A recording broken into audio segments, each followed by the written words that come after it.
నమస్తే అండి. నేను రత్నపిల్ల.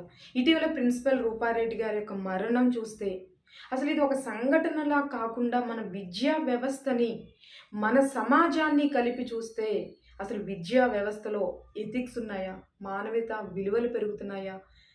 వాల్యూస్ ఉన్నాయా? చదువు అంటే కేవలం మార్కులేనా? ఆ మార్కులు సాధించడమేనా? ఉద్యోగం, సంపాదన ఇవే విద్య అన్నట్టుగా మారిపోయింది. సో, కార్పొరేట్ విద్యా సంస్థలు పోటీ ప్రపంచాన్ని తట్టుకోవాలి అన్న విధంగా ముందుకెళ్తుంది కానీ, పిల్లల యొక్క మానసిక వికాసానికి, వాళ్ళ యొక్క భావోద్వేగాలకి ఎక్కడ వాళ్ళు ఆలోచన చేస్తున్నారు? ఎక్కడ నిర్మాణం చేస్తున్నారు? సో, ఈ విషయంలో ఖచ్చితంగా మనం వెనకబడిపోయామా? కొట్టకుండా, తిట్టకుండా పిల్లలకి విద్యాబోధ నేర్పించాలి అంటున్నారు. వాళ్ళ మనసుని అర్థం చేసుకొని ఎలా తీర్చిదిద్దాలి? విజయం ఒక్కటే ఎదుగుదల కాదు గదా! జీవితాన్ని ఎదుర్కొనే ధైర్యాన్ని ఎలా నేర్పించాలి? ఎలా నేర్చుకోవాలి? ఈరోజు మన ముందున్న అసలైన ప్రశ్నలు కొన్నున్నాయి. పిల్లలపై ఒత్తిడి పెడుతూ మార్కుల్ని సాధించడం సులభం కావచ్చేమో.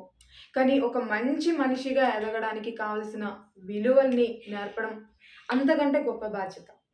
సో, ఈ బాధ్యత ఒక ఉపాధ్యాయుడిది కాదు, ఒక పాఠశాలది కాదు, ఒక తల్లిదండ్రులది కూడా కాదు. సమాజంలో ఉన్న ప్రతి ఒక్కరిది బాధ్యతే. విద్యార్థి భవిష్యత్ కోసం మనం మార్కుల గురించి ఎంతగా ఆలోచిస్తున్నామో, అతని మనసు గురించి కూడా ఆలోచించాల్సిన అవసరం ఉంది. సో, ఎందుకు ఈ మాట చెప్పాల్సొస్తుందంటే, మంచి మార్కులు సాధిస్తేనే విద్యార్థికి విజయం అనుకుంటే కాదు. ఒక్కొక్కసారి అవి విజయం వస్తాయి. కానీ, మంచి విలువలతో, మంచి ఆలోచనలతో ఎదిగిన విద్యార్థి మంచి సమాజాన్ని నిర్మిస్తాడు. అందుకే విద్యా వ్యవస్థలో మార్పు అంటే కేవలం సిలబస్‌లు పెంచడమో, సిలబస్‌లు మార్చడమో కాదు. మన ఆలోచన విధానంలో మార్పొచ్చేలాగా విద్యా సంస్థలు మారాలి. పిల్లల్ని గెలిపించడం ఒకటే కాదు, వారి జీవితాన్ని కూడా గెలిచేలాగా తీర్చిదిద్దాలి.